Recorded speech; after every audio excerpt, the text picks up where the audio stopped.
नमस्कार साथियों, स्वागत है आप सभी का शालू आर्ट क्लास में। माफ़ी चाहती हूँ, बहुत ज़्यादा दिनों से मैंने वीडियो नहीं बनाया, तो कुछ प्रॉब्लम चल रही थी। तो चलिए आगे के प्रश्न शुरू करती हूँ जो वन लाइनर वाले थे। देवगढ़ का विष्णु मंदिर कब बनना शुरू हुआ था? तो इसका आंसर है ऑप्शन नंबर ए 5वीं शताब्दी। अब महाबलीपुरम के बारे में पढ़ेंगे। चट्टान काटकर बनाया गया द्रौपदी रथ कहाँ है? तो यहाँ पे हमारा ऑप्शन नंबर डी सही हो जाएगा, महाबलीपुरम में। पल्लव शासकों ने रथ वाले मंदिर किस स्थान पर बनवाए थे? तो महाबलीपुरम, ऑप्शन नंबर सी सही हो जाएगा। The descent of Ganges Ganga अवतरण नामक पत्थर की कटी रिलीफ मूर्ति कहाँ है? तो यहाँ पे हमारा ऑप्शन नंबर जो है ए सही हो जाएगा, महाबलीपुरम में। अगला प्रश्न है, पल्लव कला के अंतर्गत किन कला केंद्रों का विकास हुआ? तो यहाँ पे हमारा ऑप्शन नंबर सी सही हो जाएगा, महाबलीपुरम। अगला प्रश्न है, शोर मंदिर कहाँ पर स्थित है? तो यहाँ पे हमारा ऑप्शन नंबर डी सही हो जाएगा, महाबलीपुरम। कुछ और मंदिरों के बारे में पढ़ते हैं। चट्टानों को काटकर मंदिर बनवाने की कला का प्रचार किस पल्लव शासक ने किया? तो यहाँ पे हमारा ऑप्शन नंबर जो है बी सही हो जाएगा, महेंद्र वर्मन। अगला प्रश्न है, पुरी की जगन्नाथ मंदिर में स्थित बलभद्र, सुभद्रा तथा जगन्नाथ की प्रतिमाएं किस पदार्थ से बनी है? तो यहाँ पे हमारा ऑप्शन नंबर सी सही हो जाएगा, काष्ठ। अगला प्रश्न है, बीजापुर किस कला शैली की उपशैली है? तो यहाँ पे हमारा ऑप्शन नंबर डी सही हो जाएगा, दक्षिणी शैली। अगला प्रश्न है, नवलखा मंदिर किस वंश द्वारा निर्मित कराया गया? तो यहाँ पे हमारा ऑप्शन नंबर डी सही हो जाएगा, सोलंकी। अगला प्रश्न है, गुप्तकाल को मूर्तियों में यमुना नदी के वाहन के रूप में किस जीव को दिखाया गया? तो यहाँ पे हमारा ऑप्शन नंबर बी सही हो जाएगा, कूर्म। अगला प्रश्न है, कौन सा हिंदू धर्म का मंदिर भारत में नहीं है? तो ऑप्शन नंबर ए हमारा सही हो जाएगा, अंकोर वाट। अगला प्रश्न है, चंवर धारिणी यक्षिणी की मूर्ति प्राप्त हुई है? तो यहाँ पे हमारा ऑप्शन नंबर सी सही हो जाएगा, दीदारगंज पटना में। अगला प्रश्न है, माँ और बालक की मूर्ति किस मंदिर से प्राप्त हुई है? तो यहाँ पे हमारा ऑप्शन नंबर बी सही हो जाएगा, विमल शाह मंदिर। अगला प्रश्न है, कंदरिया महादेव का मंदिर स्थित है? तो यहाँ पे हमारा ऑप्शन नंबर सी सही हो जाएगा, छतरपुर में। अगला प्रश्न है, लिंगराज मंदिर स्थित है? तो यहाँ पे हमारा ऑप्शन नंबर बी सही हो जाएगा, उड़ीसा में। अगला प्रश्न है, लिंगराज मंदिर कहाँ है? तो यहाँ पे हमारा ऑप्शन नंबर सी सही हो जाएगा, भुवनेश्वर में। अगला प्रश्न है, अपने कमल जैसे आकार के लिए प्रसिद्ध बहाई मंदिर भारत के किस नगर में है? तो यहाँ पे हमारा ऑप्शन नंबर बी सही हो जाएगा, दिल्ली। अगला प्रश्न है, वीरभूम प्रसिद्ध है? तो यहाँ पे हमारा ऑप्शन नंबर बी सही हो जाएगा, टेराकोटा मंदिर के लिए। अगला प्रश्न है, टेराकोटा के लिए कौन सी जगह प्रसिद्ध है? तो यहाँ पे हमारा जो है ऑप्शन नंबर सी यानी कि गोरखपुर सही हो जाएगा। चलिए अब अगला प्रश्न देख लेते हैं, मीनाक्षी मंदिर कहाँ स्थित है? तो यहाँ पे हमारा ऑप्शन नंबर बी सही हो जाएगा, मदुरई में। अगला प्रश्न है, मिस्र की प्रथम भवन निर्माण कला कितनी पुरानी है? तो यहाँ पे हमारा ऑप्शन नंबर जो है ए सही हो जाएगा, 3000 BC। अगला प्रश्न है, जगनिवास महल कहाँ स्थित है? तो यहाँ पे हमारा ऑप्शन नंबर बी सही हो जाएगा, उदयपुर। अगला प्रश्न है, रॉक गार्डन किस शहर में स्थित है? तो यहाँ पे हमारा ऑप्शन नंबर सी सही हो जाएगा, चंडीगढ़।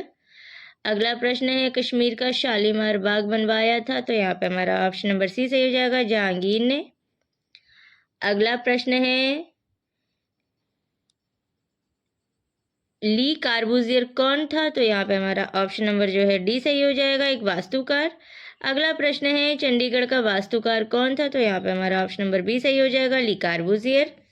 अब जो है कुछ और प्रश्न पढ़ लेते हैं। जहांगीर की पत्नी नूरजहां का संबंध निम्नलिखित में से किस वस्त्र कला से है? तो ऑप्शन नंबर ए चिकनकारी सही हो जाएगा। कांथा टेक्सटाइल का लोक रूप है, यह कहाँ है? तो यहाँ पे हमारा ऑप्शन नंबर जो है सी सही हो जाएगा, बंगाल। अगला प्रश्न है, निम्न में से लक्ष्मा गौड़ द्वारा चित्रित कौन सा चित्र है? तो यहाँ पे हमारा ऑप्शन नंबर जो है डी सही हो जाएगा, परिवार। अगला प्रश्न है, न्यूटन ने प्रकाश के 7 रंगों का वैज्ञानिक चक्र प्रस्तुत किया? तो यहाँ पे हमारा ऑप्शन नंबर ए सही हो जाएगा, 1660 में। अगला प्रश्न है, सैंड आर्टिस्ट के रूप में कौन जाना जाता है? तो यहाँ पे हमारा ऑप्शन नंबर बी सही हो जाएगा, सुदर्शन पटनायक। अगला प्रश्न है, मध्यकालीन भारतीय कला के प्रमुख केंद्र का नाम है? तो यहाँ पे हमारा ऑप्शन नंबर बी सही हो जाएगा, मालवा। अगला प्रश्न है, कौन सा राजनेता कार्टूनिस्ट भी था? तो यहाँ पे हमारा ऑप्शन नंबर सी सही हो जाएगा, बाल ठाकरे। अगला प्रश्न है, मांडू किस राज्य में स्थित है? तो यहाँ पे हमारा ऑप्शन नंबर ए सही हो जाएगा, मध्य प्रदेश। अगला प्रश्न है, पल्लव वंश की राजधानी कहाँ स्थित थी? तो यहाँ पे हमारा ऑप्शन नंबर बी सही हो जाएगा, कांचीपुरम। चलिए अब अगला प्रश्न देख लेते हैं, स्टैचू ऑफ यूनिटी इसकी कलाकृति है? तो यहाँ पे हमारा ऑप्शन नंबर ए सही हो जाएगा, राम सुतार।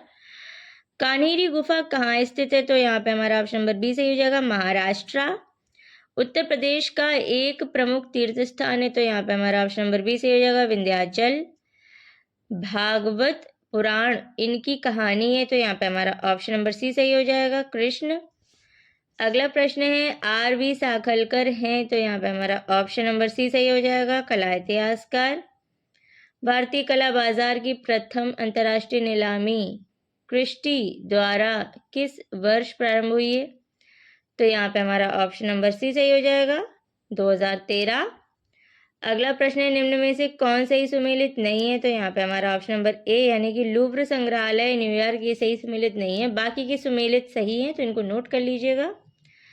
अगला प्रश्न है, इनमें से किस दार्शनिक के समय काल का विवरण इनके अनुरूप सही है? तो यहाँ पे हमारा ऑप्शन नंबर जो है सी सही हो जाएगा, फिक्टे 1750 से 1798।